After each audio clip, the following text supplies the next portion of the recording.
What's up everyone, Luke here, welcome to another video, and today we're going to talk a little bit about the video games of this generation, so just PS4 and Xbox One, obviously including the PS4, I mean the Pro at the moment, and the Xbox One S, and probably the Scorpio because it's going to be able to run all these games. So just these current generations of games which have disappointed me the most. Now let me tell you people a little story, right?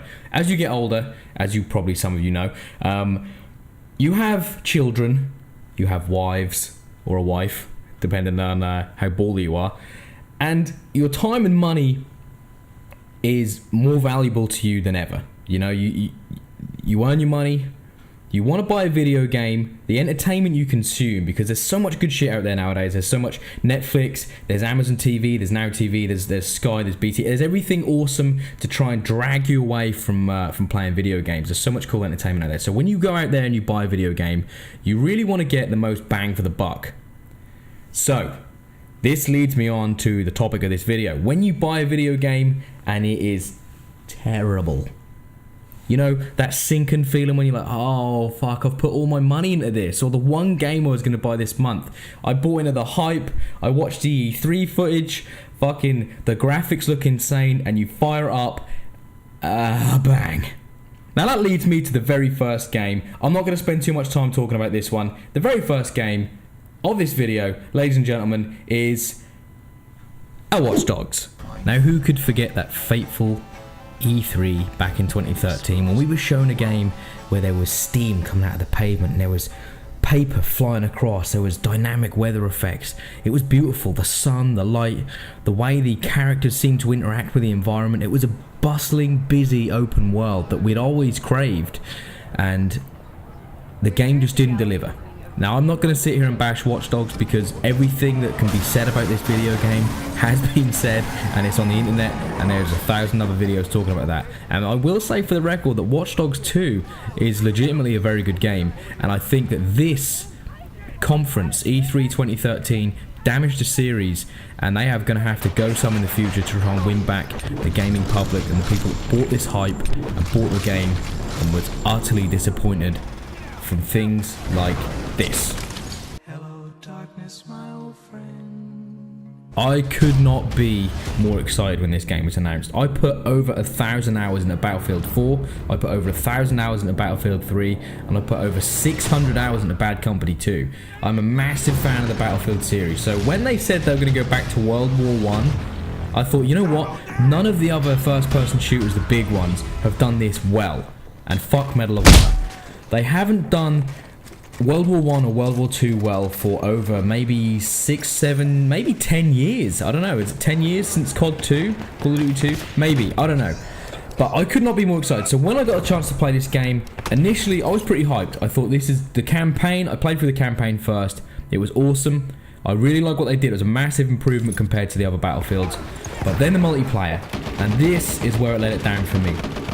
It was just not enough customization, definitely not enough variations of weapons, and I was bored after 8 weeks, I think. Yeah, 8 weeks, a month and a half. I have not played this game since then. I bought it in Christmas, played it till February, haven't played it since, and there just was not enough variety for me, which is a shame because I'm a fanboy. I'm a Battlefield fanboy. I love the series, I love the levolution, the destruction, the way the game feels, but this, for me, the pace was too slow, there was not enough customization, and I'm not saying this is not a disappointment for the generation. This is just a disappointment for me because of how big a fan I am of the series. BF1 really just didn't click with me, and it's just the setting, it's the weapons, it's the era. It just does not do anything for me, and I won't be I don't think I'll be playing it again.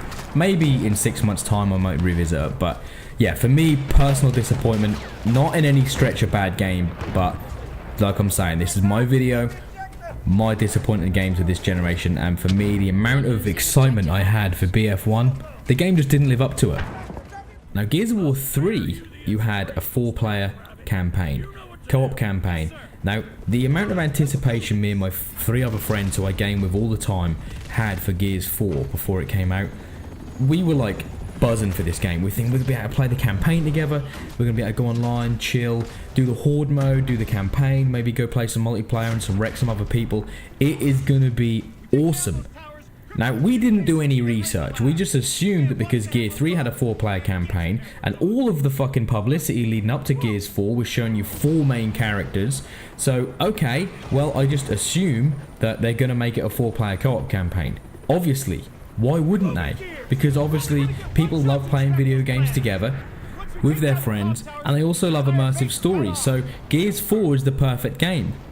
Oh my fucking god. Why did they not do it? This is next gen. You make a 2-player co-op campaign, but I can do horde mode with 4 players. You don't allow me to play with my fucking 3 other friends. I have to play with 1 friend, and there's 2 spare AI characters running around doing fucking nothing for the whole game. Oh my fucking... I was so angry. We actually all went online, got into a lobby together, and we're like, we couldn't work out why we couldn't join a game.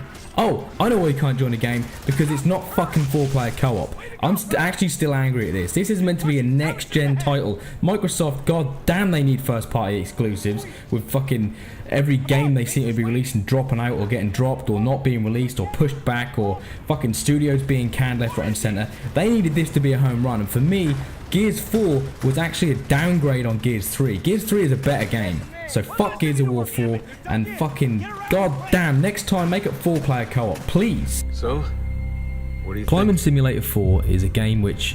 Wait, hang on, sorry, that's not fair. It's a lot to Now, take Uncharted 4 makes it Where do I onto my even list for one reason. This reason is because I listen to a lot of You've been out of the podcasts where I game work. for a long I listen to a lot of time. PlayStation podcasts. I listen to a Maybe lot I of need to Xbox remind you podcasts. the kind of people Now, who'd be I crossing bought the hype on this game again. The people that I would listen Sorry, to I know would the just wax risks. lyrical about Uncharted, Come on, it's a that this surefire is going to be plan. the game to define all games. Yeah. And yeah, again, to include this is probably a little unfair because I one did thing play the I've game to learned in all completion, these years, I got my there's no money's such worth, thing as a I finished the surefire story, and I had a good time playing it. But the first 3 hours were pure dog shit, just climbing, so much climbing. And at the end of the whole game, my whole kind of analysis on the experience was I spent a long time climbing and then a long time just running around shooting enemies. There wasn't really a lot else to the gameplay. It felt like there were certain parts of the game where it was just funneling me. Like the world wasn't truly open. Like you couldn't just go anywhere. It would be like, hey, look, you know, you need to. It will start to kind of push me into this direction to say that the next plot point is here, and it'll just challenge you in that way, which is fine. But because the game is so beautiful and it just felt like you were in almost more of an interactive movie than you were an actual video game, and that's maybe kind of Naughty Dog's whole thing. Maybe again that's probably an unfair assessment of the games they make, because they made The Last of Us, which is a fantastic game, and Uncharted 4, like I said, is not a bad game. Again, it's me, I think, just taking on board so much hype and expecting a game that was going to probably change my whole outlook on this generation of video games, but it just didn't. It was just a lot of climbing and a lot of running and gunning.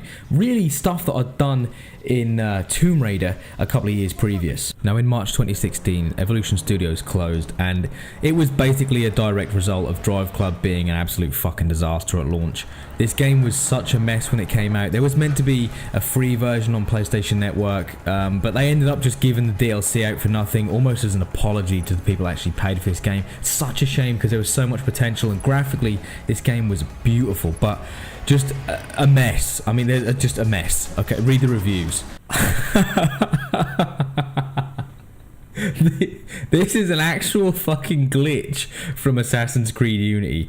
One of the facial glitches that happened in the game, and not everyone experienced these crazy glitches, but a lot of people did, and they were... I mean, you can't get away with this shit nowadays. It's like the internet. People just go on the internet and go, this fucking game is dog shit. Look at this face. And there was loads of these pictures. It's worth Googling if you guys have got a minute to just go check out some of the shit that was on this game. But that being said, I mean, after Unity, they released Assassin's Creed Syndicate, which I didn't play it myself, but but according to a lot of sources on the internet, was actually a very good game. And I think, you know, Ubisoft, developers of Assassin's Creed, recognised that their damage to series with Unity, the release of Unity, they promised so much. I think it was the first next-gen Assassin's Creed, the first proper one. I mean, Black Flag was out on both. It was on the 360 and then Xbox One, PS3 and then PS4. Yeah, so I think they realised they'd maybe damaged the brand, and it actually was a good thing because they've taken a year out now, and I am actually looking forward to what they release this year. We've not had an Assassin's Creed last year. I think everyone was maybe a little burnt out on a series that releases every single year, and now it's 2017. We're ready for a new Assassin's Creed to see what they can offer, and it should be a lot better. Go into it with a fresh enthusiasm for this series. So probably the worst thing that's happened to the Assassin's Creed series was Unity, but maybe also one of the best things because it has kind of forced Ubisoft to take this approach to having a break and then reinvigorating everybody's enthusiasm.